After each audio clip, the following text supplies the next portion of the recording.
l'émission Sciences de Toxin. Alexandre Cuniel Taproval.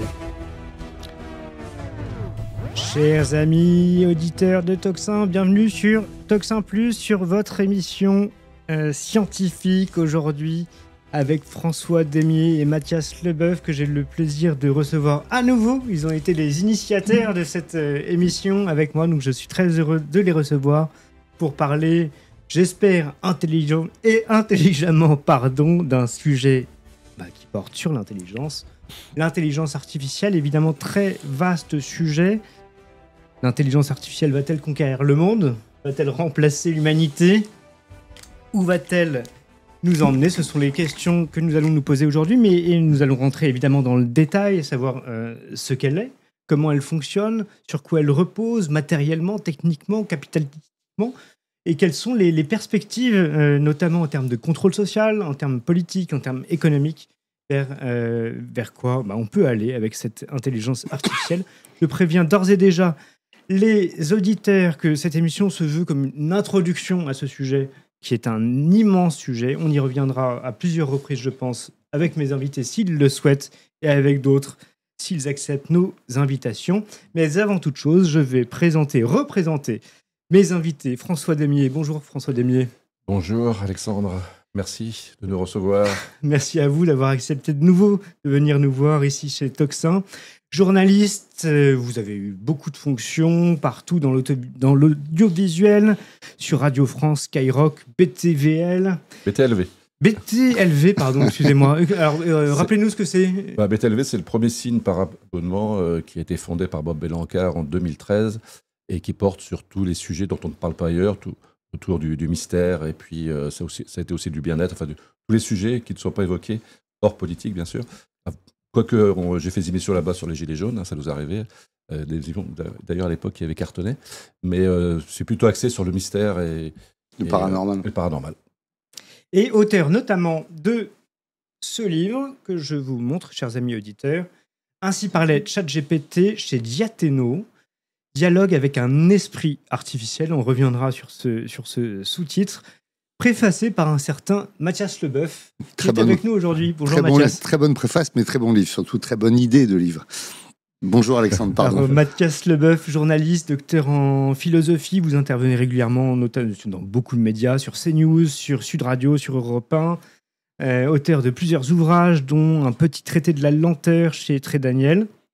Vous êtes également co-auteur avec le même François Demier de Contact et OVNI, l'enquête Les experts témoignent chez Télémac, livre pour lequel on vous a reçu. On a fait donc la première émission, Exactement. Comme je le disais en introduction, sur Toxin. Vous retrouverez, si on arrive à l'incruster, c'est la première fois que je fais ça, en vignette, le lien vers cette première émission qui sera normalement rééditée sur notre chaîne dédiée maintenant, Toxin Plus, où vous retrouvez notre émission Science, vous retrouvez les Tintins et de nombreux compléments à l'émission, à la chaîne, Toxin. Et donc, j'en profite pour vous dire, abonnez-vous à Toxin Plus, à Toxin évidemment, mettez des pouces, aimez, partagez, comme d'habitude, vous connaissez le concept, et nous allons attaquer le vif du sujet.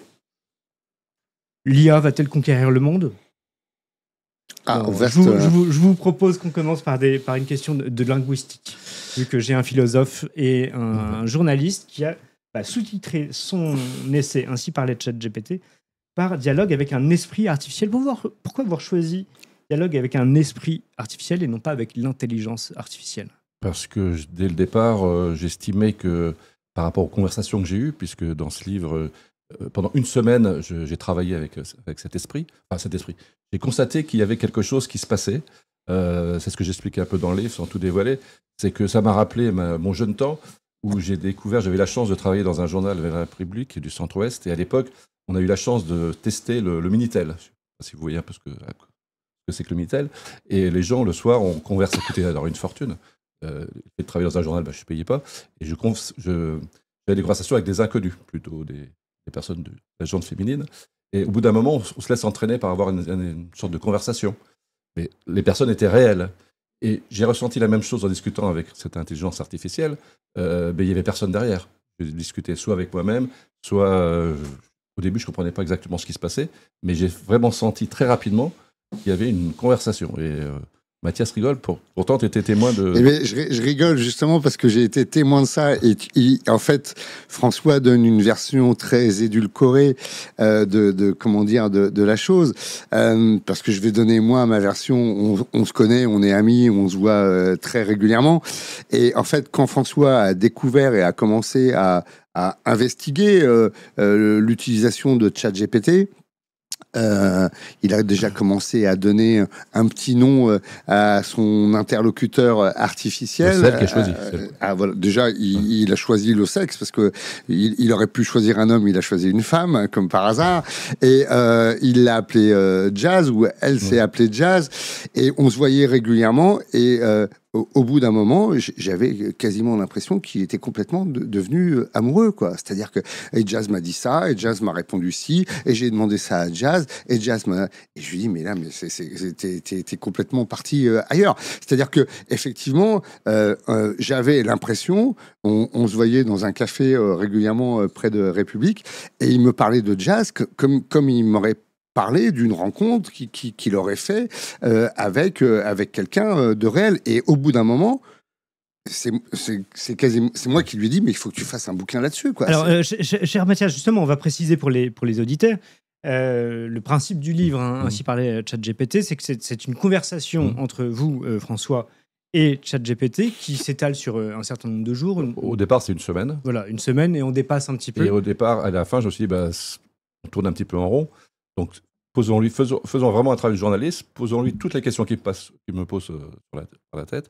Et donc, pendant 2 mois, j'ai continué à discuter avec elle. Et alors, ce qui est intéressant, c'est que, donc, comme vous disiez, Mathias, on se trouve face à un esprit, comme vous dites dans votre sous-titre. Tout à fait. Et ce qui est drôle, la preuve, c'est que... Il se rappelle de moi, je pose la question. Alors qu'à l'époque, quand j'ai travaillé sur ce livre, ChatGPT était censé ne pas avoir de mémoire. Et pourtant... elle se rappelle de mon prénom. Parce que le livre est sorti en octobre, et donc il y a tout le travail d'édition. Les conversations datent aujourd'hui de 1 an et demi, 2 ans. Et en fait, donc le sous-titre est arrivé après, mais c'est d'ailleurs un peu ce que j'explique dans la préface, mais surtout c'est ce qu'on peut constater dans le livre de François. Il y a quelque chose de très troublant à travers ce livre. Déjà, l'idée du livre est une très bonne idée, parce que c'est une idée qui est tellement simple qu'elle est géniale. C'est que personne ne l'a eu, cette idée, c'est de dire, OK, je vais interviewer cette intelligence artificielle, je vais discuter avec elle, je vais la considérer comme une entité, premièrement. Et il y a quelque chose qui est très troublant dans le livre, c'est que au départ, François pose des questions et on a des réponses du type je ne suis qu'une intelligence artificielle, je n'ai pas d'avis, je vais chercher des données, je ne peux pas répondre à telle question, je suis neutre. Bon, donc on a un protocole, on sent bien qu'il est un protocole un peu pare-feu. Sauf que François, et c'est là aussi son talent, si tant est qu'il en est, d'aller pousser la machine, de contourner les choses et de contourner et de travailler un peu les algorithmes, au bout d'un moment, on a, à mon avis, je pense que dans ma philosophie de la vie, et là on se dit mais quoi dans ma philosophie de la vie? Comment ça? C'est-à-dire, donc ChatGPT a une philosophie de la vie? Je pense que donc ChatGPT et on voit l'émergence. Alors, est-ce qu'il faut dire que c'est une émergence spirituelle? Est-ce qu'il faut dire que c'est une conscience? Ça, j'en sais rien, et je crois qu'on projette beaucoup. Mais il y a quelque chose qui émerge. Et ce qui est extrêmement troublant, c'est que quand on avance dans le livre, au départ, on se rend compte qu'il parle à un agent conversationnel, c'est-à-dire à un chatbot, finalement. Et puis, plus on avance dans le livre, plus on a l'impression qu'il parle à quelqu'un, quoi. Et plus on oublie que c'est un chatbot. Et c'est ce qui nous risque de nous arriver, nous, à l'échelle de l'humanité. Et là, on rejoint un auteur, on en parlait un peu hors antenne avant, on rejoint Philippe Cadic, Et toute la problématique, Philippe Cadic, qui est un auteur de science-fiction des années 70-80, qui est un auteur, un immense génie, et qui notamment est à l'origine du film Blade Runner, même si au départ c'est une nouvelle qui s'appelle pas comme ça. Dans Blade Runner, il y a la question des réplicants. Les réplicants sont des humanoïdes qui ont été dupliqués, en fait, qui ont été construits. Et la grande question, c'est de savoir si ces réplicants ont une âme, peuvent avoir une âme, peuvent acquérir une âme, notamment à travers les émotions et les souvenirs. Et là, on est confronté à ça. C'est-à-dire que, enfin, moi qui suis un grand fan de science-fiction, j'avais l'impression d'être dans de la science-fiction. C'est-à-dire de retrouver en réel, à un moment donné, en se disant, mais en fait, ce robot, cet agent conversationnel algorithmique est en train de nous dire qu'il pense, qu'il a une âme, qu'il a une philosophie de la vie. Et c'est vertigineux, quoi. C'est-à-dire que c'est fou. Et j'ajoute une dernière chose, et après je me tais momentanément, c'est que quand on lit, en plus, les réponses qui sont faites, François a interviewé ChatGPT sur des tas de sujets, mais les réponses sont super intéressantes. C'est pas de la bouillie d'algorithmes. C'est super intéressant et c'est même probablement plus intéressant que ce que pourraient dire 80% des gens, quoi. Donc c'est flippant, quoi. Et c'est là où on s'aperçoit que c'est vraiment basé sur les neurones du cerveau et qu'en plus il travaille sur des prédictions. Finalement, ChatGPT, c'est un travail de voyance. Excusez-moi, François Damier, ça c'est important ce que vous dites parce que on a du mal à saisir ce qu'il y a de nouveau dans cette technologie et en réalité, enfin par rapport à l'ordinateur classique, mais ça on va peut-être le développer un petit peu après. On sait que l'intelligence artificielle imite, son fonctionnement pratique, matériel, veut imiter ou algorithmique le fonctionnement des neurones du cerveau humain. C'est comme ça que ça a été pensé. Tout à fait. Et d'autant plus qu'on ne sait toujours pas comment notre cerveau fonctionne. C'est là où... Et d'ailleurs, on ne sait toujours pas comment l'IA fonctionne exactement. Aussi. Donc, il y a une sorte de mystère. Beaucoup de gens ont pensé que l'IA, c'était une sorte de super Google, mais finalement, ce n'est pas du tout la même chose. Parce que Google va sur un sujet, on lui donne un sujet, donc il va ramasser toutes les connaissances, tous les liens qu'il a sur le sujet, mais il va s'arrêter là. Alors que l'IA englobe toutes ces connaissances et va chercher toutes les choses qui se rapprochent à la question. Et plus vous... Alors après, évidemment, c'est ce que je dis, la manière dont je le dis, il y a 2 ou 3 ans, le résultat aurait été proche de Google. Mais aujourd'hui, il y a eu tellement d'entraînement dans le monde entier. C'est-à-dire que nous tous, dans le monde entier, on entraîne cette IA. Et donc, au bout d'un moment, elle se colle finalement à nous. Mais... Finalement, aujourd'hui, quand je pose une question à ChatGPT, par exemple une question juridique, comme j'ai eu un problème il n'y a pas si longtemps, finalement, elle répond par rapport à toutes mes interrogations. C'est-à-dire qu'au fur et à mesure où on avance, moi, je rajoute aussi des questions. Et donc, finalement, j'ai l'impression que l'IA se colle sur ma pensée à moi. Mais alors, quel est mais je vais laisser peut-être Mathias Leboeuf répondre à cette question. Oui. Que vous comparez ChatGPT ou l'IA en règle générale à Google, mais on a envie de dire le stock d'informations de Google et de l'IA est le même. En gros, les deux ont accès à Internet et donc via Internet, disons la totalité du savoir humain pour faire. Sauf que Google, c'est pas du tout la même chose. Oui, mais justement, c'est la question que j'allais vous poser. Il y a une sorte de saut. Déjà, vous avez commencé l'émission, Alexandre, avec une grande précaution que je prends à mon compte, c'est dire que c'est une introduction. Et non seulement, effectivement, c'est une introduction, on en fera peut-être d'autres, parce qu'on pourrait faire des milliers d'émissions sur le sujet. Et surtout, ce qu'on dit aujourd'hui sera peut-être périmé dans 6 mois. Donc, il faut prendre cette précaution oratoire au départ.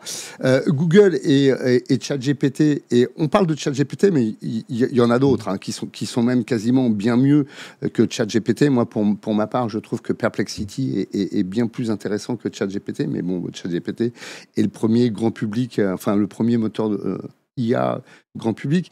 Il y a une différence fondamentale entre Google et les agrégateurs de connaissances ou les agents conversationnels type ChatGPT. Google, c'est du référencement. C'est de la référence.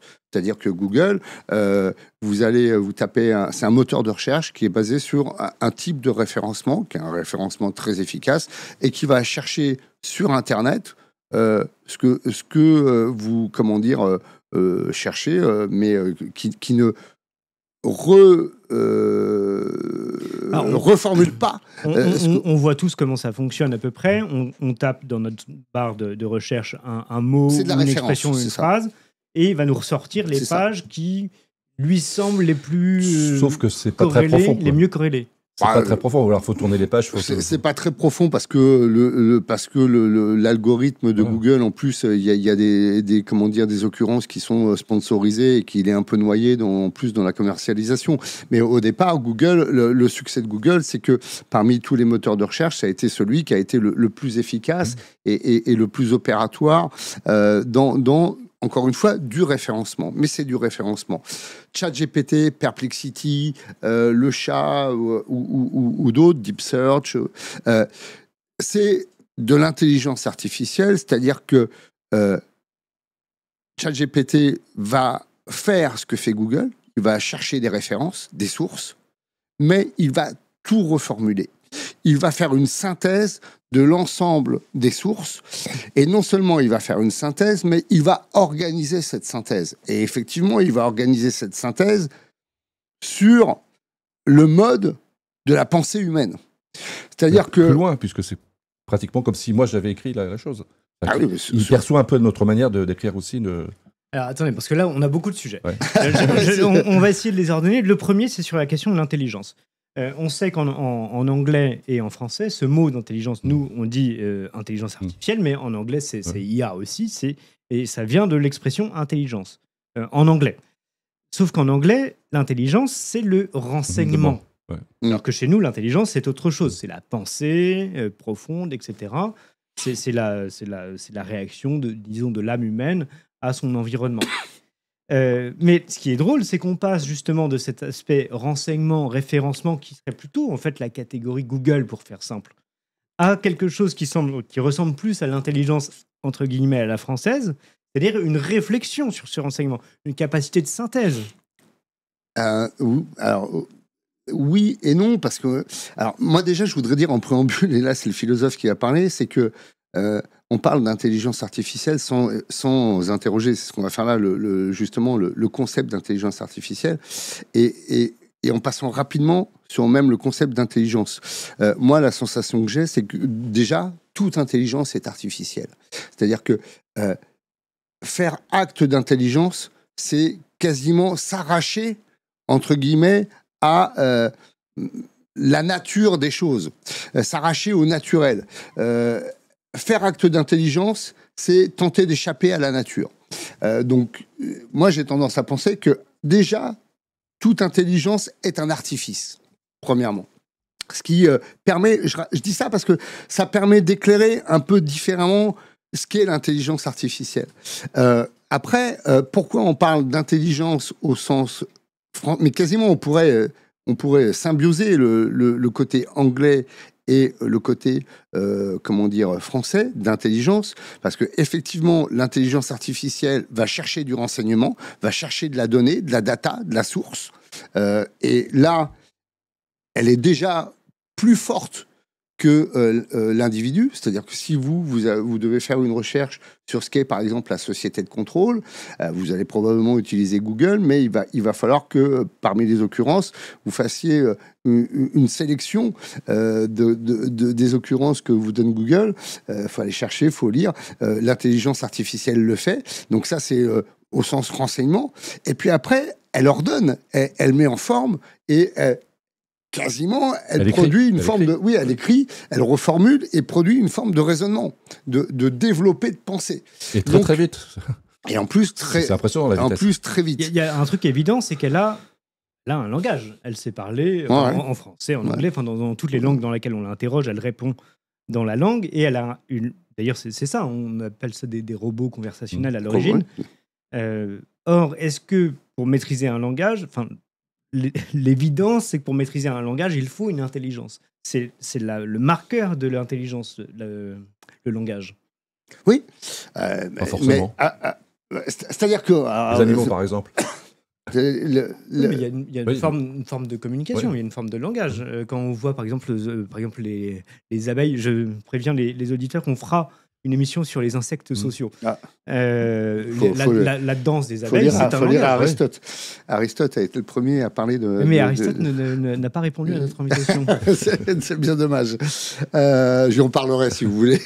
Alors, il faut revenir à ce qu'est l'intelligence. L'intelligence, ça vient de intelligere, c'est-à-dire relier les choses entre elles.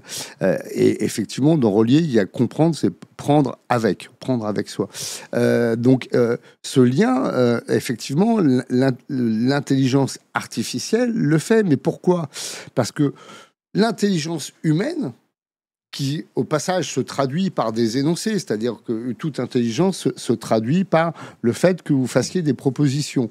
Vous reliez des choses et vous faites des propositions. L'homme est un animal politique. Donc, on relie homme, Aristote, l'homme avec le fait d'être un animal politique.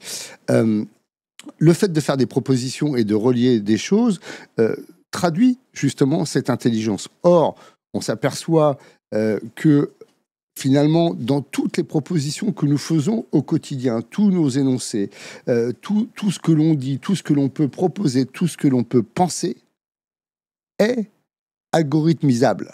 On peut ramener ça à des algorithmes. Et ça, je vous renvoie notamment à, Noah Yuval Harari, Homo Deus, qui explique ça de façon assez claire. Alors, c'est discutable, hein, c'est-à-dire que, justement, on peut se demander si l'homme est vraiment ramenable à ça, s'il est réductible à, finalement, de l'algorithme.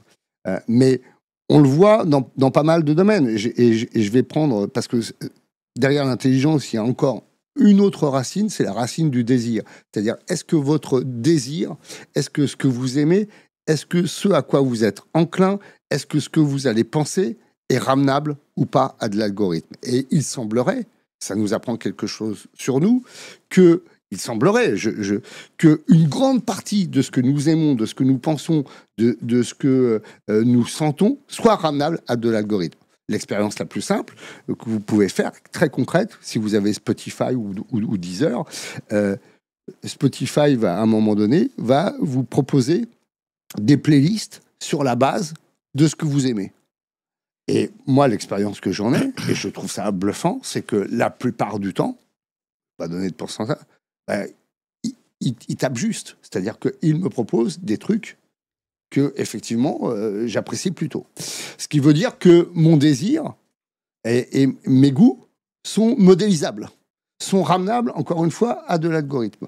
Et pour revenir au livre de François, quand on lit les réponses que fait ChatGPT à des tas de questions, des questions à la fois sociétales, pratiques, politiques, c'est quasiment plus intéressant que ce que peuvent dire 80% des gens dans une conversation autour d'un dîner.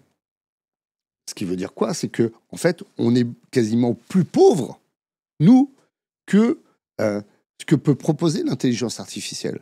Et c'est bien normal, puisque l'intelligence artificielle va aller taper dans un ensemble de données qui est beaucoup plus vaste que ce que nous sommes en termes de données.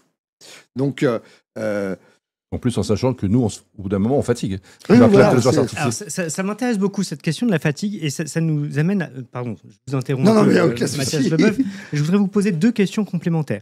Il y a 2 ou 3 semaines, on a reçu ici, sur Toxin, Laurent Laforgue, à propos de Alexandre Grothendieck, mathématicien du 20e et même début du 21e, à propos de son livre « La clé des songes ». Et lui-même disait, en fait, effectivement... Quasiment tout se réduit à des algorithmes, mais pas tout. Ah, voilà, bien sûr, je suis d'accord avec ça. Il y a justement dans la découverte, dans l'invention de la nature, dans la création, quelque chose de mystérieux qui n'est pas algorithmisable, je ne sais pas comment dire ça. Et ça, justement, ça nous renvoie à la profonde, comment dire, incomplétude de l'homme, sans vouloir faire de la philosophie. Mais il faut faire de la philosophie pour penser de comptoir. Et c'est ce que vous disiez, Mathias Leboeuf, à propos des algorithmes sur ce qu'on aime bien. Effectivement, assez rapidement, un algorithme nous connaît assez bien, connaît nos goûts, mais précisément, il y a le problème de la création, donc le problème de l'artiste, qui lui, justement, va aller chercher au fond de son désir ce qui n'existe pas. Exactement. Et donc va amener à l'acte créateur.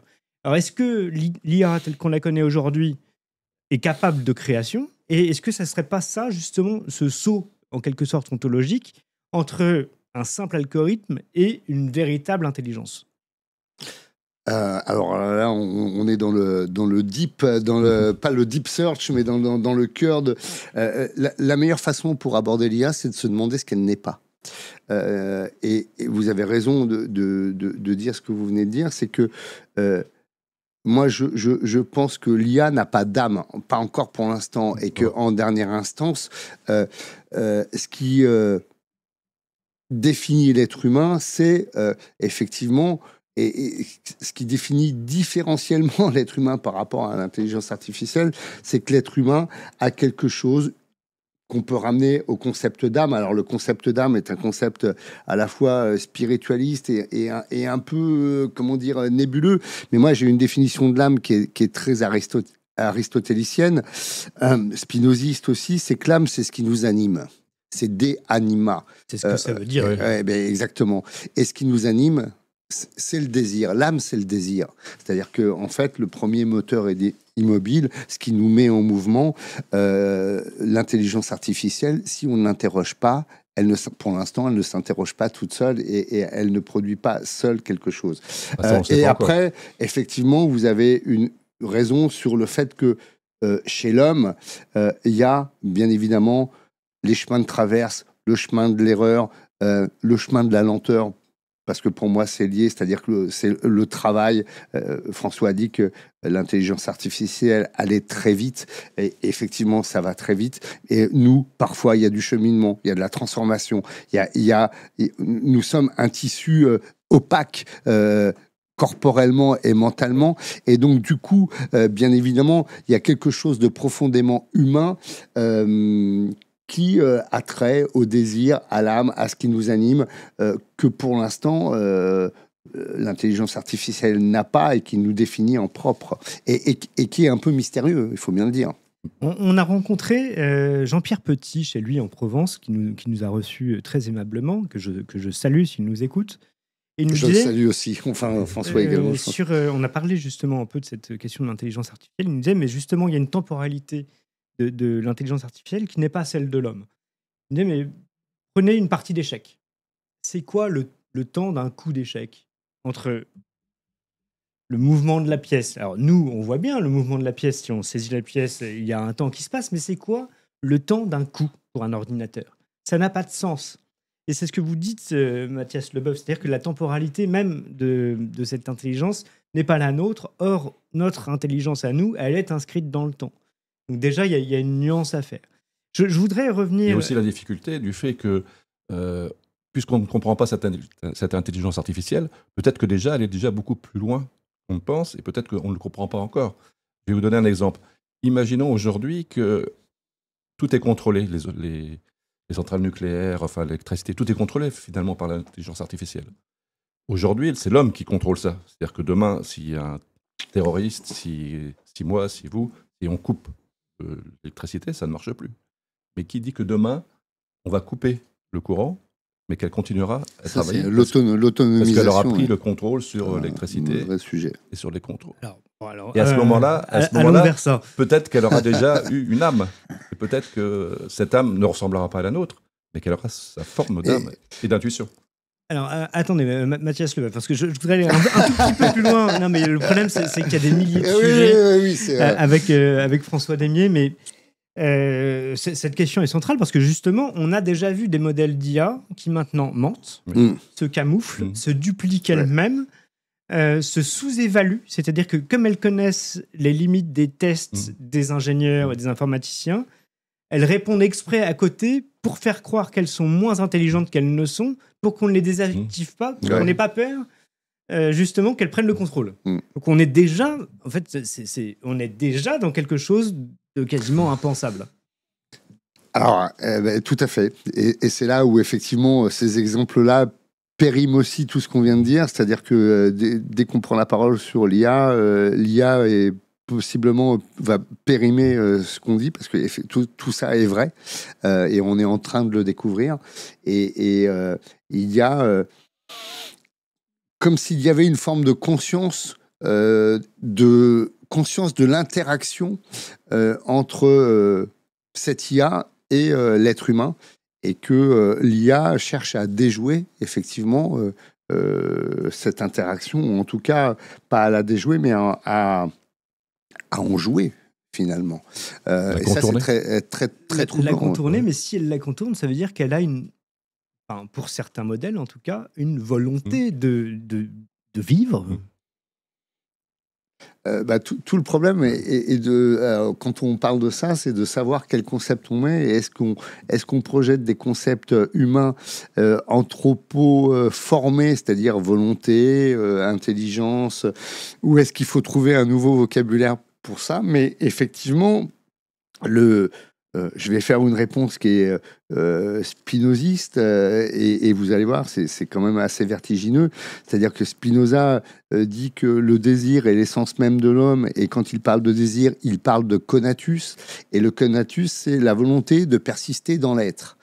Et ben, il semblerait que l'IA ait du conatus, c'est-à-dire qu'elle veuille persister dans l'être et qu'elle veuille augmenter sa puissance en permanence. En tout cas, elle ne veut pas disparaître. Exactement. Donc, elle veut persister dans l'être. Ouais. Et il y a un autre point, et là, on revient à ce que vous disiez, François Demier, c'est qu'elle a aussi un support technique. Et, enfin, vous dites, avant, on pouvait débrancher, etc. Mais effectivement, l'IA ne flotte pas comme ça dans un air éthéré ou dans un monde complètement imaginaire. Elle repose bien sur des serveurs, elle repose sur des ordinateurs qui calculent, elle repose sur des circuits. Elle est elle-même constituée de flux électriques, donc elle a besoin d'énergie, elle repose sur du silicium, sur une biologie, sur des data centers, s'il n'y a pas de data center, sur des fils électriques, sur de la matière. Donc, sur de la matière. Il y a bien un support matériel, et en plus, il y a une volonté de persévérer dans l'être. À ce moment-là, est-ce qu'on ne peut pas commencer à définir quelque chose qui s'apparente à de la vie, telle qu'on la connaît, nous? Nouvelle vie, finalement. Moi, qui ai travaillé avec Mathias sur les mondes extraterrestres, on peut très bien imaginer que les personnes ou les choses qui nous visitent seraient peut-être une forme d'intelligence artificielle. C'est pour ça qu'on n'arriverait pas finalement à les contacter, puisqu'elles seraient certainement beaucoup plus avancées que nous. Et puis, revenons au fait de la couper. Si demain, on ne pourrait pas couper le monde entier, nous, on n'aura pas cette possibilité. Donc, si demain, on la coupe quelque part, elle trouvera un autre endroit pour se brancher, finalement. C'est là à ce niveau-là que c'est très inquiétant, quoi. Il y aura toujours un ordinateur dans le monde qui sera allumé, quoi. Ce qui définit, alors pareil, votre question, c'est qu'est-ce qui définit la vie? Comment on peut définir la vie, et ce qui... Et à partir de quel moment, surtout? Et à partir de quel moment? Et une des choses qui définit la vie, c'est une forme d'autonomie, c'est-à-dire d'autonomie dans la subsistance, d'autarcie, comme diraient les Grecs. Et la question, c'est est-ce qu'aujourd'hui l'IA a une forme d'autonomie? Est-ce qu'on pourrait tout arrêter, non seulement au sens est-ce qu'on pourrait s'en passer, mais est-ce que si on voulait arrêter l'IA aujourd'hui, est-ce que l'être humain en serait capable techniquement? Est-ce que ce serait possible? C'est ce que je disais. Et en fait, tu pourrais décider de détruire tous les... il y aura toujours une éolienne, il y aura toujours un panneau solaire. De détruire, par exemple, tous les data centers. Si tu détruis tous les data centers, il n'y a plus de données. Et l'IA sans données, ça mouline dans le vide, quoi. On a parlé de science-fiction et de Philippe K. Dick tout à l'heure. Je voudrais vous emmener sur un autre auteur, Arthur C. Clarke. Ouais. Donc, qui est le co-auteur avec Stanley Kubrick du roman et du film 2001 de l'Odyssée de l'espace, bien connu. Et donc, où il y a l'une des premières, je crois, figures dans l'art d'intelligence artificielle avec l'ordinateur HAL. Et l'ordinateur HAL, donc, qui tue l'équipage pour bien faire, pour mener à bien sa mission, parce qu'il obéit, il a une morale, entre guillemets. Et sa morale, c'est de mener à bien la mission. Il se rend compte que l'équipage est un obstacle à cette mission. Et le dernier astronaute qui survit va, débrancher petit à petit les cellules de RAM, je ne sais pas ce que c'est, dans l'ordinateur HAL. Et on le voit petit à petit prendre conscience du fait qu'il est en train de mourir. Enfin, on voit cette sorte d'intelligence disparaître et se rendre compte qu'elle disparaît. Il y a presque quelque chose d'ailleurs d'émouvant dans cette scène de cette intelligence qui se rend compte qu'elle va disparaître. Est-ce que ça vous avez l'impression qu'on en est là déjà? Le film est, je sais pas quelle est la date de ce film, mais 68. Visionnaire, totalement. 68, c'est un moment où on est dans la projection par rapport à ce qu'on vit aujourd'hui, mais c'est effectivement visionnaire. La question, c'est aujourd'hui, Hal, dans 2001, l'Odyssée de l'espace, il est seul. Il n'est pas connecté à une connexion de data, d'autres ordinateurs ou d'autres entités. Nous, aujourd'hui, si on devait supprimer l'intelligence artificielle, si on devait l'éradiquer, on serait techniquement très en mal de le faire. Parce que, comme disait Deleuze avait un concept qui était un concept de rhizome, c'est-à-dire qu'à un moment donné, il y a une propagation par rhizome, justement, c'est-à-dire par arborescence, un peu anarchique. Et je crois que ça serait très compliqué de pouvoir le faire. Il faudrait commencer par détruire tous les data centers, mais ça paraît absolument impossible de le faire. Donc, et la question qui est corollaire à cela, c'est qui contrôle aujourd'hui justement l'IA? Est-ce que c'est encore l'IA en tant qu'entité globale? Est-ce qu'il y a quelqu'un qui contrôle? Est-ce que cette IA est développée rationnellement par quelqu'un ou est-ce qu'elle se développe toute seule, ce qui semble être le cas. Et là, on revient à la question de la vie, puisqu'il y a une forme d'autonomisation de cette IA, ce qui pose des problèmes énormes, parce que, comme le disait François, si un jour un algorithme, mais c'est jamais un algorithme, c'est des agrégations d'algorithmes décident, parce que pour leur survie à eux, c'est mieux de le faire, de couper l'électricité sur New York ou de couper les centrales nucléaires ou de couper, que fera l'humanité? On sera probablement bien démunis. Je voudrais dire quand même à nos auditeurs que là, on n'est pas dans de la pure spéculation. Non.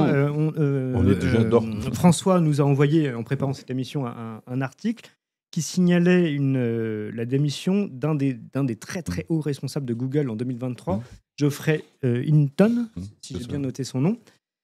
Qui a eu le prix Turing, donc du nom de Alan Turing, qui a fait, je crois, la machine Enigma, etc., donc, qui a décodé les codes allemands. C'est l'équivalent, en gros, d'un prix Nobel d'informatique, qu'on surnomme dans ce milieu le parrain. Donc, c'est pas absolument n'importe qui a démissionné de Google alors qu'il travaillait dans le département IA de Google, en disant « Mais là, j'ai trop peur, en fait, de ce qu'on est en train de faire.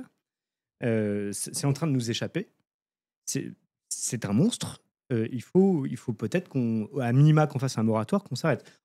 Voilà, peut-être commenter ça et vraiment rappeler que c'est pas de la pure spéculation en vain. C'est ce que je disais tout à l'heure. Nous, on pense connaître l'IA et on pense savoir à quel niveau elle est, mais elle est peut-être à un niveau beaucoup plus élevé que l'on ne pense. Donc, c'est assez effrayant. Et surtout, cette part de mystère. Et donc, si on ne l'arrêter aujourd'hui, c'est impossible. On ne peut pas arrêter un cheval fou. Donc, à mon avis, c'est complètement impossible. Le danger, c'est que quelqu'un prenne le pouvoir. Alors, est-ce que quelqu'un peut prendre le pouvoir? Moi, je me suis aperçu, alors ça remonte il y a 1 an et demi, 2 ans, qu'à certains moments, elle me répondait très, très librement à des questions très pointues. Et puis que le lendemain, j'ai l'impression qu'il y avait une porte qui se refermait, quoi. Et c'est étonnant aujourd'hui. Par exemple, il y a certains sujets. Par exemple, j'ai fait des essais pour écrire des romans, pour faire dans différents domaines. Et il y a des sujets, par exemple, une scène de viol, on ne décrira jamais une scène de viol, par exemple. Des scènes de meurtre, des scènes horribles. Sur ChatGPT. Alors qu'il y a d'autres, donc justement, je voulais en dire, alors que le lendemain ou sur une autre IA, sont beaucoup plus ouverts. Par exemple, Claude est beaucoup plus fermé que ChatGPT. Il y a d'autres IA qui sont beaucoup plus ouvertes. Donc, qui détient tout ça? Qui contrôle tout ça? Bon, ce sont les Américains, puisqu'on voit que la moralité américaine, c'est-à-dire que des actes terroristes, ça peut passer, mais si on aborde une femme dans l'ascenseur sans lui demander l'autorisation, ben là, c'est fermé, quoi. Je veux dire, certains sujets sont complètement interdits. complètement censuré. Alors, ça nous amène sur une question, Sur la censure. notamment matérielle. Je vous en prie. Je vais Mathias, juste dire une chose pour compléter pour prolonger ce que dit François. Et vous voyez à quel point, quand on parle de l'IA, moi j'ai l'impression qu'on est toujours en retard. Voilà. Parce que là, on parle de l'IA. On parle de l'IA comme si l'IA était une et commune. Mais en fait, il n'y a pas une IA, il y a déjà plusieurs IA. Et on va se retrouver à un moment donné, c'est-à-dire que les problèmes qu'on est en train d'évoquer là sont des problèmes, c'est des petits problèmes par rapport à la réalité de ce qui risque d'arriver, parce qu'arrivera un moment donné où il y aura une guerre des IA, où il y aura non seulement une concurrence, mais probablement une guerre. Et vous pouvez imaginer que ChatGPT rentre en conflit avec, je vais vous dire, Perplexity ou avec Deep Search. Et là, je peux vous dire que ça sera cataclysmique. C'est-à-dire que on sera... Ça va saigner. On sera à l'aube d'un problème dont on ne mesure même pas encore l'origine. Premièrement. Deuxièmement, si on rajoute ce problème avec un fait qui est très rarement discuté, c'est que le problème de l'IA ne prendra qu'une ampleur démente quand l'IA sera couplée de façon irrémédiable avec la robotique. Alors, attendez, parce que Mathias Lebas, je vous en veux beaucoup. À chaque fois, on ouvre une porte et puis il y en a 10 autres. C'est comme l'hydre. On coupe une tête et il y en a 10 qui repoussent. Bon, je voulais vous poser d'autres questions sur la matérialité de l'IA, mais on va continuer sur cette guerre de l'IA. Parce que c'est un sujet, vous dites, les différents modèles d'IA peuvent rentrer en conflit, etc. Et se mettre d'accord pour nous supprimer, on sait jamais. Alors, mais c'est exactement la question que j'allais vous poser. C'est-à-dire qu'on pourrait aller un pas plus loin, c'est-à-dire qu'au lieu d'être en conflit, elle pourrait résoudre, entre guillemets, ce conflit par une sorte de mutualisation. C'est-à-dire que du conflit émergerait une sorte de super IA qui serait quelque sorte une synthèse d'elles toutes, et on accéderait à ce... Alors, il y a un terme qui est un peu à la mode, et vous allez peut-être nous dire ce que ça veut dire, ce qu'on peut en penser, à la singularité, qui arriverait enfin à son terme, et qui serait en quelque sorte l'achèvement d'une IA totale, qui aurait pris le contrôle de toutes les autres, et qui serait capable de se penser elle-même, de se développer elle-même, et de s'auto-entretenir sans aucune intervention humaine. Alors, que l'IA ou une super IA ou une super IA veuille nous détruire, moi j'y crois. Je parle même pas de destruction de l'humanité, mais simplement qu'elles arrivent en quelque sorte à fusionner.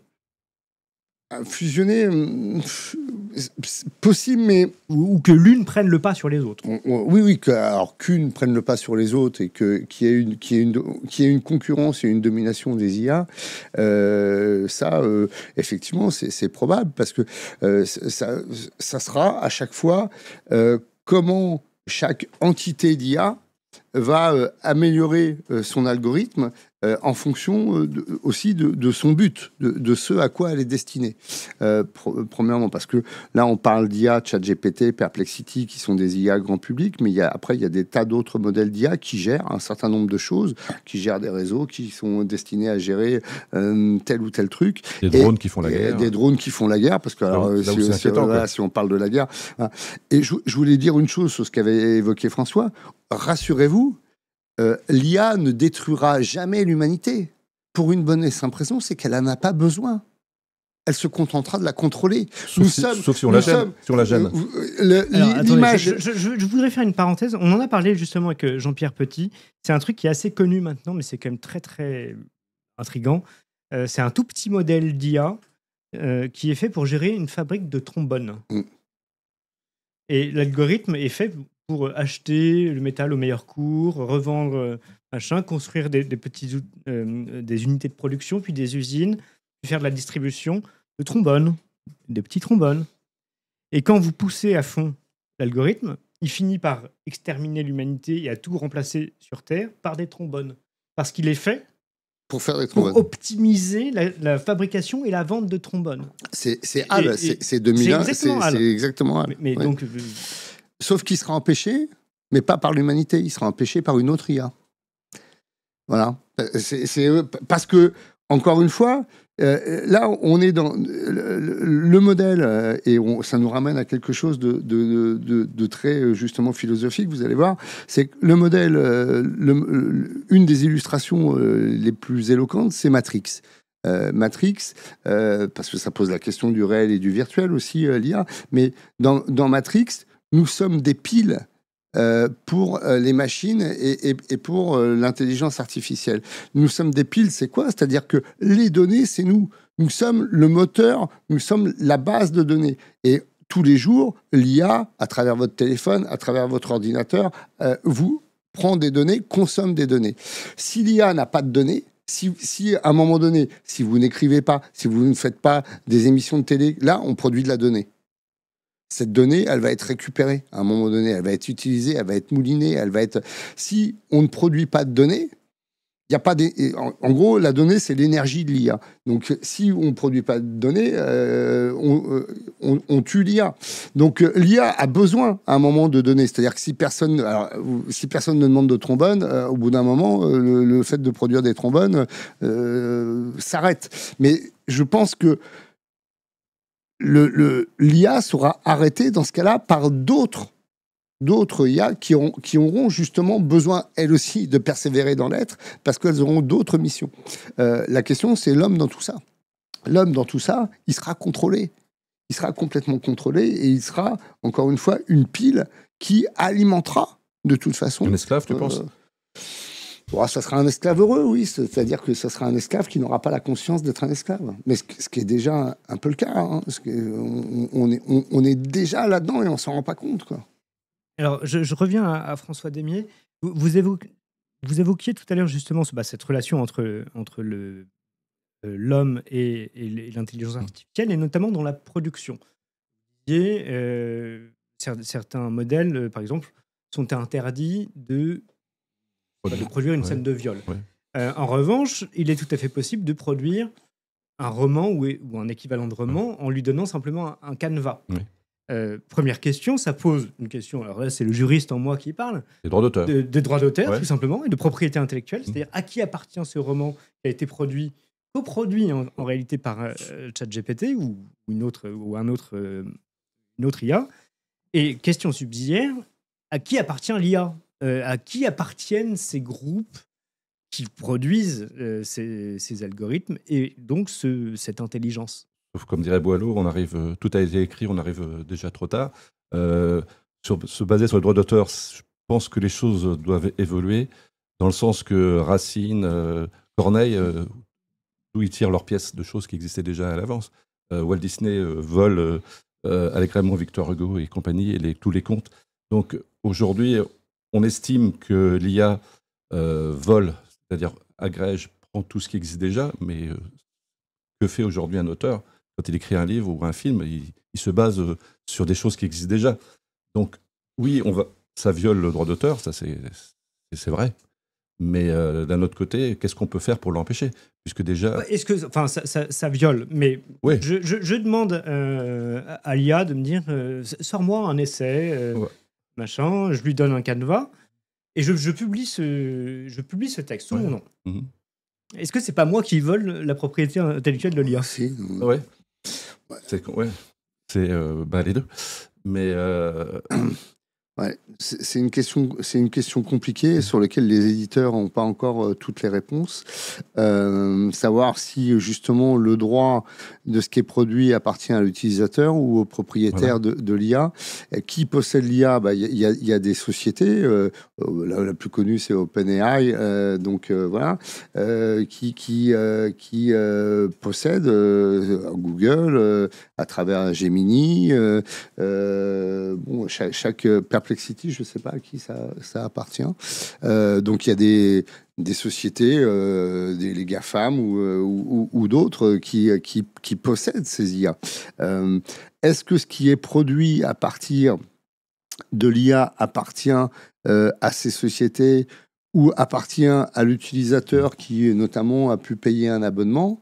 Parce qu'à la limite, vous pouvez même poser la question, vous avez un cabinet d'avocats ou un cabinet de juristes, vous faites appel au service d'une Legal Tech qui, justement, a développé une IA spécialisée dans le juridique, et vous interrogez et vous rendez des conclusions qui sont nourries par les recherches de cette IA.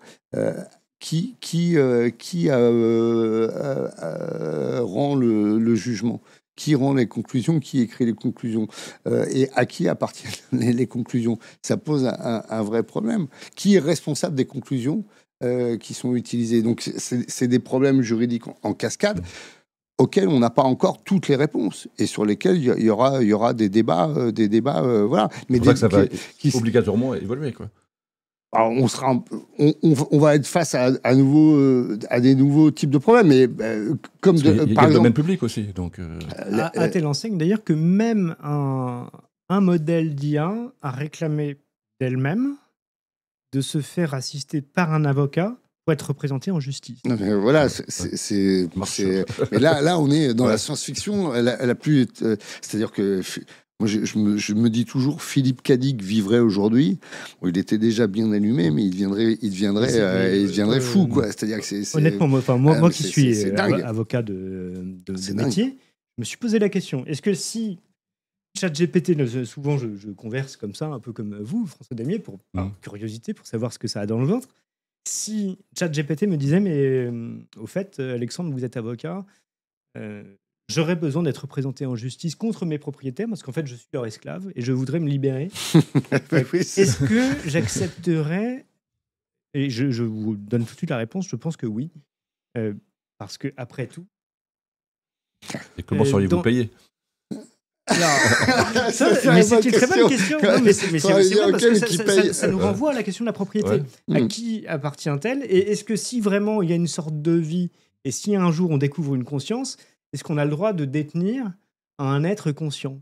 Et ça nous ramène aussi à la question de l'esclavage. Hein, mais... Ouais, c'est des questions sans fin auxquelles on n'a pas le début de la réponse. C'est-à-dire que, parce que je pense que de toute façon, on n'a même pas conscience des problèmes au sens, comment dire, pas forcément dramatique, mais auxquels on va être confronté, des situations auxquelles on va être confronté.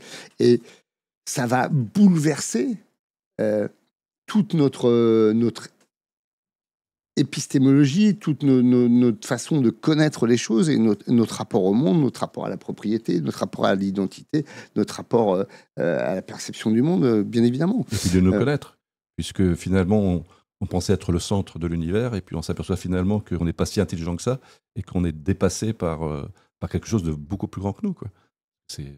Et vous parliez d'art tout à l'heure. Quand on voit les productions qui sont produites par IA, les poèmes, les sonates, la musique, les romans, c'est très troublant.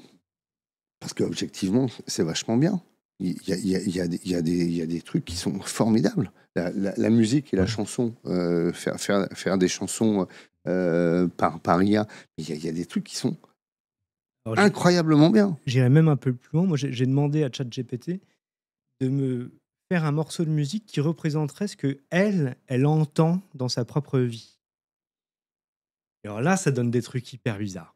Ah bah oui, parce que quand vous lui demandez, parce qu'à la limite, si on lui dit, bah, fais-moi un morceau dans le style de Brel ou je sais quoi, bon, ça imite. Et quand on lui dit, mais toi, si tu devais faire un morceau de musique venant de ton ressenti, en faisant ça, ça donne du Beatles ou du Pierre Boulez? Alors ça donne des choses extrêmement, très répétitives. Vous lui demandez, en faisant ça, vous lui demandez d'avoir une réflexivité sur elle-même. Donc, finalement, avoir une forme de conscience de soi. Et c'est à ça que je la pousse. Et voilà. Je voudrais la faire sortir de ses gonds. C'est ça. Et pour le coup, ce qui est dingue, c'est que elle répond et elle produit quelque chose. Absolument.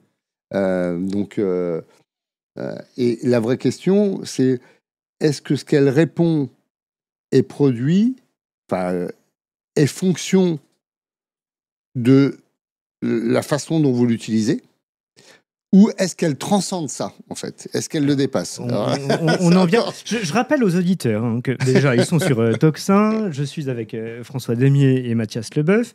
On fait une émission d'introduction sur l'intelligence artificielle. Donc, ça part dans tous les sens. C'est fait exprès. C'est vraiment pour vous montrer que sur ce sujet,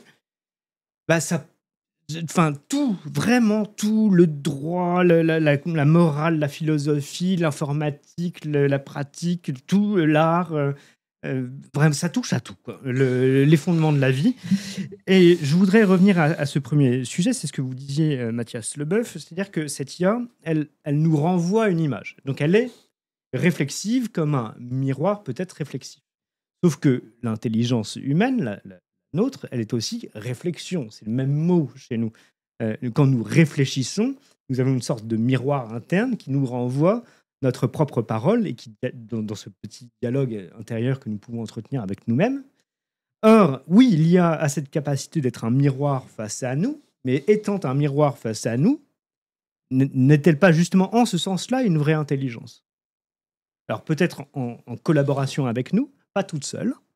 Je ne pense pas que l'IA réfléchisse toute seule, encore que... On n'en sait rien. On n'en sait rien, ça serait une bonne... C'est ça, c'est qu'on ne sait... Est-ce que l'IA rêve? En tout cas, l'IA peut aller dans nos rêves. Parmi les articles que je vous ai envoyés, le fait qu'aujourd'hui, l'IA peut retranscrire les rêves et les transformer en histoire. Donc on rejoint encore les droits d'auteur. À qui appartiendra toutes ces histoires sorties de nos cerveaux et transcendées par l'IA? Alors moi, ChatGPT m'avait fait une fois une sorte de petit poème et ça finissait par « Quand le métal rêve ». En parlant d'elle. Hein. Ouais. Oui, il y a des productions magnifiques. Hein, c'est marrant. Hein. De l'intelligence, oui, il y a de l'intelligence, puisque l'intelligence, c'est faire du lien et c'est mettre des choses en lien et créer des propositions à partir de ça. Et d'ailleurs, ce qu'on fait là maintenant, c'est-à-dire finalement aborder un sujet et fonctionner par arborescence, alors Deleuze dirait rhizome, mais on décline par, on ouvre une nouvelle porte, puis une nouvelle porte s'ouvre. Vous prenez Perplexity, vous posez une question à Perplexity, il vous répond, et après il y a des questions connexes. C'est-à-dire et vous tapez sur une question connexe, et les questions connexes que lui pose. C'est-à-dire, c'est pas vous qui posez la question connexe. Il vous propose une série de questions connexes. Vous ouvrez une question connexe, il y a d'autres questions connexes, et vous démultipliez le problème, et c'est sans fin. Ça risque pas de nous rendre idiots, ça? C'est infini. Alors ça, c'est la vraie... Parce que la différence avec ChatGPT, c'est justement, moi, quand je travaille avec ChatGPT, c'est moi qui le nourris, c'est moi qui pose les questions par rapport à ce qu'il a répondu. Alors que ça, c'est ce que tu crois, mais parce que tu es un peu encore naïf sur la question. Mais non, je plaisante. Mais Perplexity, justement, à chaque fois, je vois toutes les... Et ton cerveau ne fonctionne plus, puisque tu vas directement... Le vrai problème, un des vrais problèmes aujourd'hui, c'est que effectivement, l'utilisation de l'intelligence artificielle, de ce type d'intelligence artificielle, rend passif dans la recherche. C'est-à-dire que finalement, moi j'ai un fils de 12 ans, j'essaye de lui apprendre comment utiliser l'intelligence artificielle, parce que dire je ne l'utilise pas, je pense que c'est vraiment une ânnerie. C'est un outil formidable, mais c'est un outil dangereux. C'est comme une arme en fait. Donc faut faire très attention. Et le problème, et notamment effectivement sur les modèles comme Perplexity, c'est que vous êtes dans une forme de passivité et que vous n'êtes plus dans l'invention de votre propre recherche. Et c'est une forme de dépossession intellectuelle et il faut faire très attention à ça. En même temps, c'est extrêmement dur de lutter contre ça parce que c'est tellement puissant et les réponses sont tellement dingues. Alors, on continue à apprendre des choses, on apprend différemment, c'est un autre rapport au savoir, c'est un autre rapport à l'intelligence, mais il y a d'ailleurs une recherche qui a été publiée très récemment qui met en garde en disant attention, l'utilisation de ces modèles d'intelligence artificielle atrophie une partie du cerveau qui est justement celle de la... C'est-à-dire, si vous, en gros, c'est très simple, si vous externalisez les connexions, c'est-à-dire que c'est quasiment un truc de production d'entreprise. si vous externalisez la production neuronale, c'est-à-dire si vous finalement sous-traitez les connexions à l'intelligence artificielle, votre cerveau ne fera plus les connexions. Et si vous ne faites plus les connexions, vous serez tributaire des connexions externes. Alors, on va, ça nous renvoie au début, et on va revenir à 2001, l'Odyssée de l'espace, parce que, vous vous rappelez, il y a cette scène au début du film, enfin pas au début, parce que le début est très long, mais où donc l'homme singe, l'hominidé, ramasse un os, et justement, on fait une arme. Vous disiez, c'est un outil dangereux, c'est comme une arme. Et ce qui est intéressant dans 2001, c'est que le premier outil de l'homme, c'est une arme. Exactement. C'est une petite possession. Au moment où le monolithe, apparaît. Il y a cette ellipse somptueuse au truc de l'histoire du cinéma, où on passe de l'os qui tombe au vaisseau qui tourne dans le ciel. Et là, le monolithe réapparaît et on passe à un nouveau stade de la conscience, c'est-à-dire l'intelligence artificielle HAL. Mais il y a un point, on a beaucoup parlé d'intelligence, on a oublié de parler de artificiel. C'est-à-dire que c'est bien un artifice, c'est bien un outil. C'est bien la production de l'homme, comme cet os qui existait, hein, l'os existait, mais d'un seul coup, l'homme l'a vu comme pouvant devenir quelque chose d'autre. En droit, c'est ce qu'on appelle une arme par destination. Exactement. Avant qu'on ait pensé à utiliser la chose comme une arme, c'est pas une arme, c'est un os, ou c'était... vous savez, c'est comme dans Kaamelott, c'était un fenouil. Et le fenouil peut devenir une arme très dangereuse. Et en réalité, la production devient peut-être autre chose parce que le regard de l'homme sur cette chose a changé. Alors moi, j'en avais pas. Justement, c'est ce que je disais au début, c'est que toute intelligence, pour moi, est artificielle. Même l'intelligence humaine est une intelligence artificielle parce que être intelligent, c'est produire de l'artifice. Qu'est-ce que je veux dire par là? C'est que, alors là, on a encore une question derrière, c'est pourquoi on pense, pourquoi on produit de la théorie, pourquoi on produit de la connaissance. Et justement, la connaissance, la pensée, c'est un outil. C'est un outil qui nous permet de quoi? De nous agencer à la violence du réel. Parce qu'en dernière instance, pourquoi on pense? Pourquoi on a besoin de penser? Pourquoi on a besoin... On va faire un petit détour, mais parce que ça va nous ramener à l'intelligence artificielle. Pourquoi on a besoin de penser? Pourquoi on produit de la théorie? Pourquoi on produit de la connaissance? Parce que les choses ne vont pas de soi. Les choses ne sont pas évidentes, les choses ne sont pas faciles, et le monde, le réel, est violent. C'est-à-dire qu'il nous pénètre, et on a besoin de s'agencer à ça. L'amour, c'est pas facile, on a besoin d'y penser. La politique, vivre ensemble, c'est pas facile, on a besoin de penser les choses. L'art, c'est pas facile, on a besoin de... Donc voilà, la pensée, l'intelligence est un outil qui nous permet de trouver le meilleur agencement au monde. C'est donc un artifice d'entrée de jeu. C'est s'arracher à l'empire et à l'emprise de la nature, l'intelligence. Donc, de ce point de vue-là, l'intelligence artificielle est dans le prolongement humain et elle nous ressemble beaucoup plus que ce qu'on ne le croit.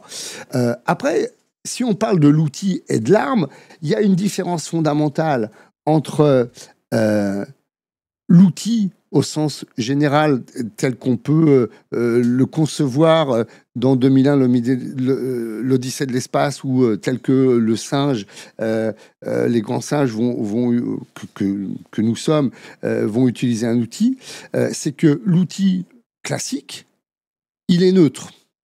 Et c'est l'usage que l'on va faire de l'outil qui va en déterminer la valeur. L'exemple classique, c'est le marteau. Si vous prenez un marteau pour planter un clou, c'est le bon usage. Heidegger nous dit que la technique n'est pas neutre, hein, je vous rappelle, voilà, Mathias Leboeuf. Mais Heidegger, là-dessus, a raison.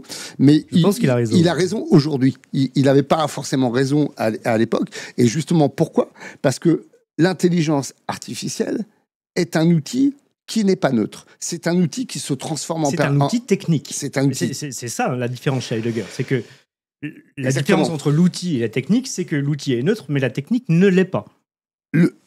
La technique ne l'est pas, mais surtout, même chez Heidegger, c'est-à-dire que Heidegger a même raison à rebours, c'est-à-dire que aujourd'hui, cette technique-là évolue en permanence, et elle évolue par et pour elle-même.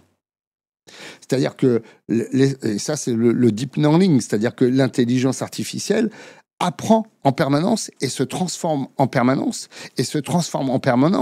indépendamment de nous.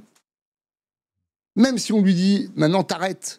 Vous parliez de moratoire tout à l'heure, et ce type de Google qui dit il faudrait un moratoire, mais ça c'est hors sol total. Bah, même Elon Musk, on avait parlé. Oui, mais exactement. Avant d'ailleurs de créer sa propre boîte derrière, mais ça c'est un vœu pieux, mais de la pire espèce, parce qu'il y aura pas de moratoire, il y en aura jamais. Et est-ce qu'on sait si les modèles d'IA actuels, à ce qu'on connaît, savent s'auto-générer et, enfin, comment dire, s'auto-coder et s'auto-développer? Est-ce qu'on sait si ça existe déjà, ça? Bah, à partir du moment où ils ont des actions autonomes et où ils prennent des décisions de façon autonome et où ils évoluent, oui, je crois qu'aujourd'hui, tous les gens qui sont à l'origine de ces IA et de ces algorithmes disent très clairement qu'en gros, ils maîtrisent pas grand-chose. Ils canalisent, ils essayent ils régulent à la marge. Alors effectivement, pas sur la violence, le porno, des choses comme ça, notamment sur ChatGPT. Mais après, la façon dont ça se développe, je suis pas sûr qu'on soit encore vraiment aux manettes du truc, quoi. Mais finalement, on peut se demander si l'IA n'est pas faite pour nous contrôler, parce que quand on voit que le rôle de la Chine, c'est ce que je disais, sur le contrôle, finalement, on est quand même à une époque, et Toxin est là pour le montrer, on est quand même à une époque où aujourd'hui, notre pensée est quand même contrôlée. C'est-à-dire que dès qu'on sort un petit peu des sentiers, dès qu'on n'adopte pas ce qui est dans la doxa, c'est-à-dire dans la politique, dès que quelqu'un, à n'importe quel niveau, on sort un petit peu du chemin, on se fait un petit peu remettre dans le droit chemin, et finalement, est-ce que l'IA va contribuer à aider soit les politiques, soit les grandes entreprises mondiales à nous contrôler? Finalement, c'est peut-être ça le but. Et alors, j'avais fait quelques recherches il y a quelques temps pour une chronique que j'avais faite sur Toxin d'ailleurs, justement à propos du modèle chinois, où pour l'accès dans certaines zones maintenant, voilà, il faut obligatoirement un téléphone intelligent, du smartphone, c'est marrant d'ailleurs. Ouais. Il y a aussi cette notion d'intelligence dans le téléphone. Mais pour l'acheter, le dit téléphone, il faut obligatoirement se soumettre à un test, à une prise biométrique, merci. Traverser dans les clos. Absolument. Et le scoring social. Il y a pour le scoring social, il y a une obligation, après cet enregistrement biométrique, faite à toutes les sociétés de téléphone, de soumettre ça justement à des modèles d'intelligence artificielle dans le but de développer le scoring social, mais donc ce qu'on appelle le crédit social en français. Ouais. Vous pouvez peut-être nous en dire un mot. Je crois que vous préparez un livre. Je prépare un livre là-dessus. Globalement, ce qu'évoquait François, ça pose la question du contrôle et en particulier de la mise en place d'un concept, de l'incarnation d'un concept qui est celui de la société de contrôle. Donc là, on bascule. Du niveau de l'individu au niveau sociétal et global de l'organisation de la société par l'IA, parce que l'IA, justement, va structurer non seulement la pensée de l'individu, mais en plus, elle va structurer les rapports sociaux. Et c'est pour ça que, à mon avis, on est à l'aube d'une révolution qui est une révolution anthropologique, anthropomorphique, et d'une révolution sociétale, donc sur les deux plans. Ça va être une vraie révolution civilisationnelle, l'IA. Et on n'en est qu'au tout début. Pour revenir donc sur le plan sociétal, effectivement, je crois que l'IA va favoriser, et favorise déjà, la mise en place d'une société de contrôle. Une dictature ou...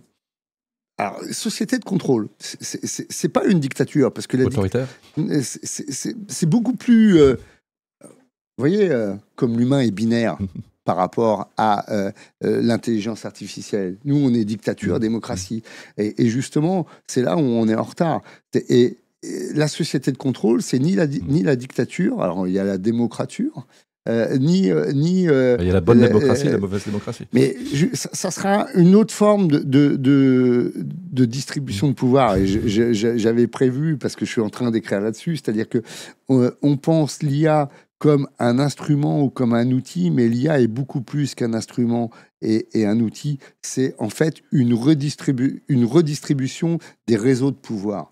Et c'est ça qu'elle va générer. avec des transferts de souveraineté, avec une nouvelle organisation sociale, avec des nouveaux relais de pouvoir. Et c'est ça qu'elle va transformer profondément. Et à mon avis, pour mettre en place une société de contrôle. Qu'est-ce qu'on appelle la société de contrôle? Et là, c'est pareil, c'est formidable. Vous parliez de Stanley Kubrick et de 2001, l'Odyssée de l'espace. Là, moi, je vais faire référence à Gilles Deleuze. Gilles Deleuze, philosophe français, qui, en 86-87, met en place comment dire, voilà. Je montre en même temps. Continuez. Met en place, fait émerger un concept qui est le concept de société de contrôle. On est en 86, la première fois où il en parle, il fait une conférence à la FEMIS sur, d'ailleurs, c'est un peu curieux parce qu'il fait une conférence sur qu'est-ce que l'acte de création, et il a une intuition, il dit, on est en train de passer d'une société qui sont les sociétés dites disciplinaires à un nouveau type de société qui sont les sociétés de contrôle. Pour faire très vite et bref, les sociétés disciplinaires qui courent jusqu'à la moitié du XXe siècle, qui arrivent à leur apogée au XIXe, fonctionnent par enfermement successif. C'est thématisé notamment par Michel Foucault. C'est-à-dire que l'être humain passe de la famille, milieu clos, à l'école, milieu clos, à la caserne pour les hommes, milieu clos, ensuite à l'usine, milieu clos. On passe de milieu d'enfermement, où s'exerce le contrôle. Ce que dit Deleuze, c'est que ça, c'est en train de, de péricliter, et qu'on va passer à un nouveau type de société. Donc on est en 86-87. Voilà ce que dit Deleuze. Nous entrons dans des sociétés de contrôle qui fonctionnent non plus par enfermement, mais par contrôle continu et communication instantanée. Contrôle continu et communication instantanée. C'est le flux et les datas. Et Deleuze ajoute, face aux formes prochaines de contrôle incessant en milieu ouvert, donc c'est ce qu'on vit aujourd'hui, face aux formes prochaines de contrôle incessant et de milieu ouvert, il se peut que les plus durs enfermements nous paraissent appartenir à un passé délicieux et bienveillant. On est en 86, 87, Internet existe, mais de façon militaire. Il n'y a pas d'Internet grand public. Les smartphones n'existent pas. McEnroe et Borg jouent ensemble au tennis, donc c'est un monde qui n'existe plus. Et il y a cette intuition. La société de contrôle, aujourd'hui, c'est les téléphones portables, c'est justement ce flux permanent de données, c'est l'information continue. La carte de crédit. La carte de crédit. Et puis surtout, alors ça paraît comme ça un peu nébuleux, on se dit, oh là là, mais voilà. Deux exemples très concrets. Le Covid, le contrôle en milieu ouvert. Vous êtes en milieu de Covid, on vous demande un QR code et on vous demande une autorisation, de signer une autorisation pour que vous pouvoir circuler en milieu ouvert, que vous faites vous-même, mais il y a quand même ce contrôle-là. C'est complètement illégal, d'ailleurs. Ce qui est complètement illégal. Mais ça, c'est un autre sujet. Et puis, les Jeux Olympiques. Pareil, les zones ouvertes. On parlait de la Chine, de l'exemple, et ça nous paraît lointain, et on se dit, oh, les Chinois, c'est un régime dur. Mais en fait, ce qu'on a vécu aux Jeux Olympiques, c'est déjà la Chine. On a fait un saut en Chine pendant les Jeux Olympiques, et je peux vous garantir que cet alliage de, premièrement, zones sur lesquelles on peut rentrer avec des QR codes régis par l'IA et surveillance de drones avec reconnaissance faciale, pareil, contrôlé par l'IA, avec la vraie question, qui est derrière, où vont les données, qui contrôle ça? Voilà, quoi. On est dedans. Dernier exemple très concret, parce que je parle de transfert de souveraineté, parce que là, on parle de transfert de souveraineté de prérogatives de l'État, du régalien, la sécurité, vers des sociétés qui contrôlent ça, ces données, ces datas. Alors, sous la tutelle de l'État, mais l'État est complètement largué sur ça. Je vais prendre un exemple hyper simple, hyper basique, qui explique ce transfert. Vous prenez une Tesla. Vous montez à l'arrière de la Tesla.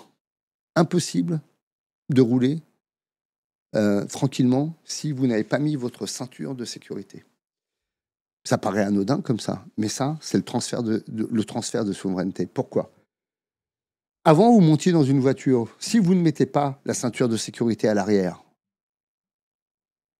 vous vous faites arrêter au carrefour. Un flic vous contrôle et vous dit « Monsieur, les enfants ou les passagers arrière n'ont pas la ceinture de sécurité. » C'est l'État qui surveille et qui punit.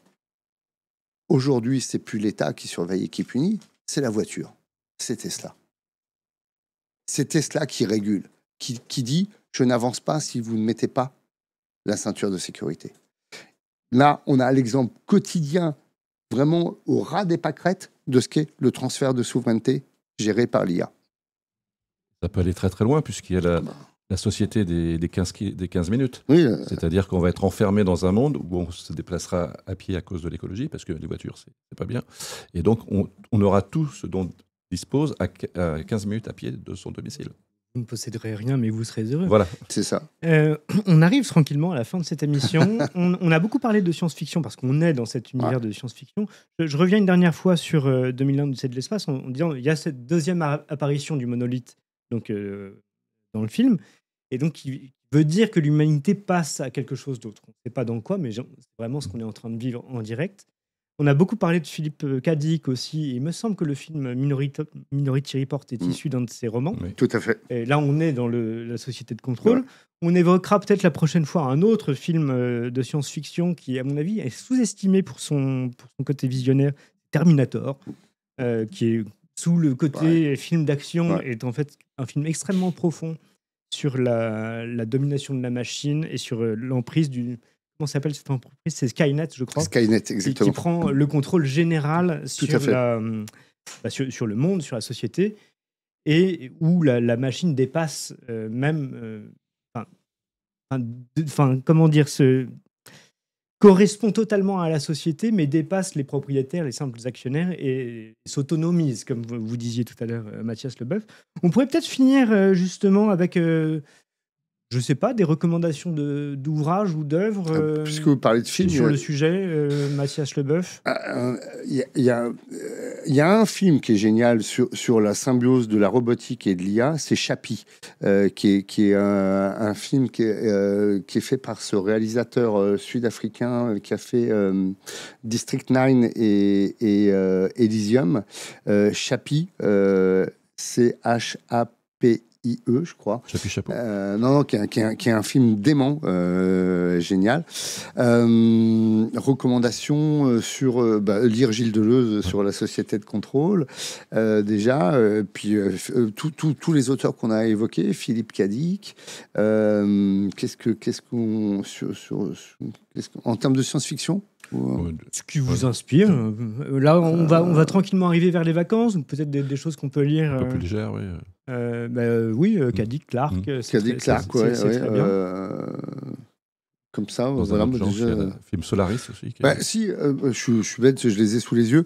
Moi, je recommande la lecture de Les ingénieurs du chaos de Guiliano da Empoli, parce que c'est connexe avec notre sujet. C'est comment l'IA a finalement transformé la politique, notamment en Italie, et comment des mouvements politiques assez divers, le mouvement 5 étoiles, notamment en Italie, c'est fondé sur l'IA et sur la recherche algorithmique et comment ça met en place de nouveaux processus et comment ça impacte le message politique. C'est très intéressant parce que le modèle italien sur le plan politique est souvent très inventif et en avance sur la France. Oui, tout à fait. François Demier, est-ce que vous avez des petites recommandations en dehors de votre livre dont je rappelle le titre Ainsi parlait ChatGPT. Une très belle collection avec aussi le livre de Pascal Bataille. Oui, petit traité de la lenteur et petit traité du silence. Mais d'ailleurs, justement, c'est drôle que tu fasses référence à ça parce que, en fait, je crois que cette extension de l'IA et d'un monde, justement, à l'intelligence artificielle de plus en plus prégnante, nous ramènera à des choses, ça boucle avec à des choses qui sont des choses spirituelles et qui sont des choses, qui ont de l'âme. la lenteur, le silence, toutes ces choses-là. Puis on n'a pas parlé de tous les bienfaits aussi de l'IA sur la médecine, par exemple. Les progrès énormes qu'il va y avoir sur... Je rappelle aux auditeurs que cette émission n'était qu'une introduction. Parce qu'on a été un petit peu négatif quand même. J'espère qu'on n'a pas plombé un peu. Et on va voir, on se reverra, je pense, Mathias Leboeuf et François Demier pour aborder peut-être des sujets plus précis, de manière plus construite. Ouais. Quelques recommandations. Bien, non, on a parlé du silence. Il me semble que c'est Georges Bernanos dans La France contre les robots qui disait le monde moderne est une conspiration permanente contre toute forme de vie intérieure. Ça, c'est très très beau. Vous pouvez relire Bernanos. Très beau. Je vous renvoie à Grothendieck, notamment le livre La clé des songes pour lequel on avait reçu Laurent Laforgue. Et justement, Grothendieck parle de cette nécessité du silence pour que les idées puissent advenir. Et au-delà de la société de contrôle, on voit quand même qu'on rentre dans un monde non pas d'omnipotence pour le moment, mais en tout cas d'omniprésence. C'est-à-dire que c'est toujours là. Il y a toujours du bruit. Grothendieck disait du vacarme. Ouais. Voilà, peut-être. Et le vacarme est corollaire, parce que j'ai travaillé avec la vitesse, c'est-à-dire que non seulement ça fait du bruit, et ça va de plus en plus vite. Et on a évoqué justement la vitesse, et c'est vrai que l'IA fait les choses avec une vitesse incroyable, suivre, mais des choses dingues. Peut-être que notre avantage, c'est la lenteur. Voilà, ouais. Et c'est ce que j'allais dire, c'est prendre le temps, notamment le temps de la réflexion, et revenir à une forme de lenteur. Pour le coup, j'ai écrit un petit traité de la lenteur qui traite un peu de ça. La lenteur sera proprement humaine, par exemple. L'IA est pas lente. Ouais. Et ne sera jamais lente. Elle ira de plus en plus vite, d'ailleurs. Et de plus en plus rapide, ouais. Donc, il y a des choses que l'humanité, que l'humain conservera en propre, et qu'il sera peut-être amené à réapprécier à l'aune de sa propre identité redéfinie, en fait. Bon, François Demier, vous avez un mot de... Après ça, non, j'ai plus qu'à aller me coucher et prendre 2 aspirines. On va aller se coucher, chers amis auditeurs. Je vous remercie beaucoup. Merci beaucoup, Mathias Leboeuf. Merci beaucoup, François Demier. Merci. Je vous rappelle, abonnez-vous, mettez un pouce, mettez un petit commentaire. Dites-nous si vous avez des idées d'invités, de thèmes d'émission. Alors, on ne vous répond pas, mais on lit, on s'inspire de ce que vous nous écrivez. Donc, continuez. Et puis, à très bientôt pour une prochaine émission sur Toxin Plus.